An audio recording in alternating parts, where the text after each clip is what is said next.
సప్తాశ్వరథమారూఢం ప్రచండం కశ్యపాత్మజం. సూర్యభగవానుని రథసప్తమి వ్రతంలో ఆ మహానుభావుణ్ణి ఆరాధించాలి. ఏ దేవతను ఆరాధించాలన్నా షోడశోపచార పూజ అంటాం. షోడశ అంటే 16.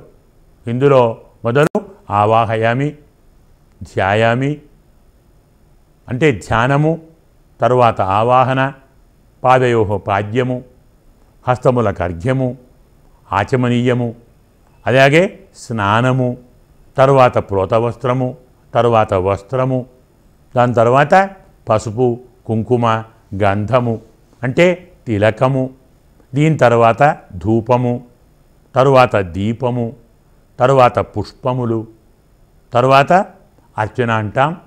దీని తర్వాత నైవేద్యం, తరువాత మళ్ళీ ఆచమనీయం, దాని తర్వాత హారతి, మంగళహారతి.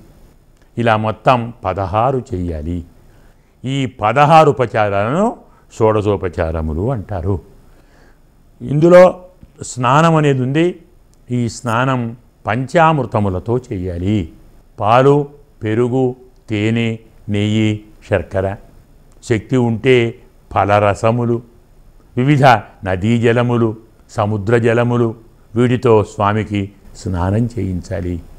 చక్కని వస్త్రముతో స్వామి యొక్క తడిసిన మేనును చక్కగా తుడవాలి, అత్తాలి అంటే చక్కగా ఒత్తాలి.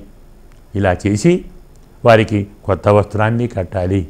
మళ్ళీ గంధము, తిలకము ఇవన్నీ పెట్టి దుపది బాదులన్నీ చేసి, ఇది ఏ వ్రతానికైనా సమానమే. నైవేద్యము గోధుమ పిండితోటి వేయించినటువంటి పురోడాశము అంటాం, దాన్ని చెయ్యాలి. పరమాన్నము నైవేద్యం చెయ్యాలి. ఆవు పాలు నైవేద్యం చెయ్యాలి. ఆవు పాలతో వండిన వంటను నైవేద్యం చెయ్యాలి. ఇలా చేసి స్వామి యొక్క ఆరాధన చేసి మంగళాశాసనంతో ఈ పూజా కార్యక్రమాన్ని ముగించాలి. సప్తాశ్వరథమారూఢం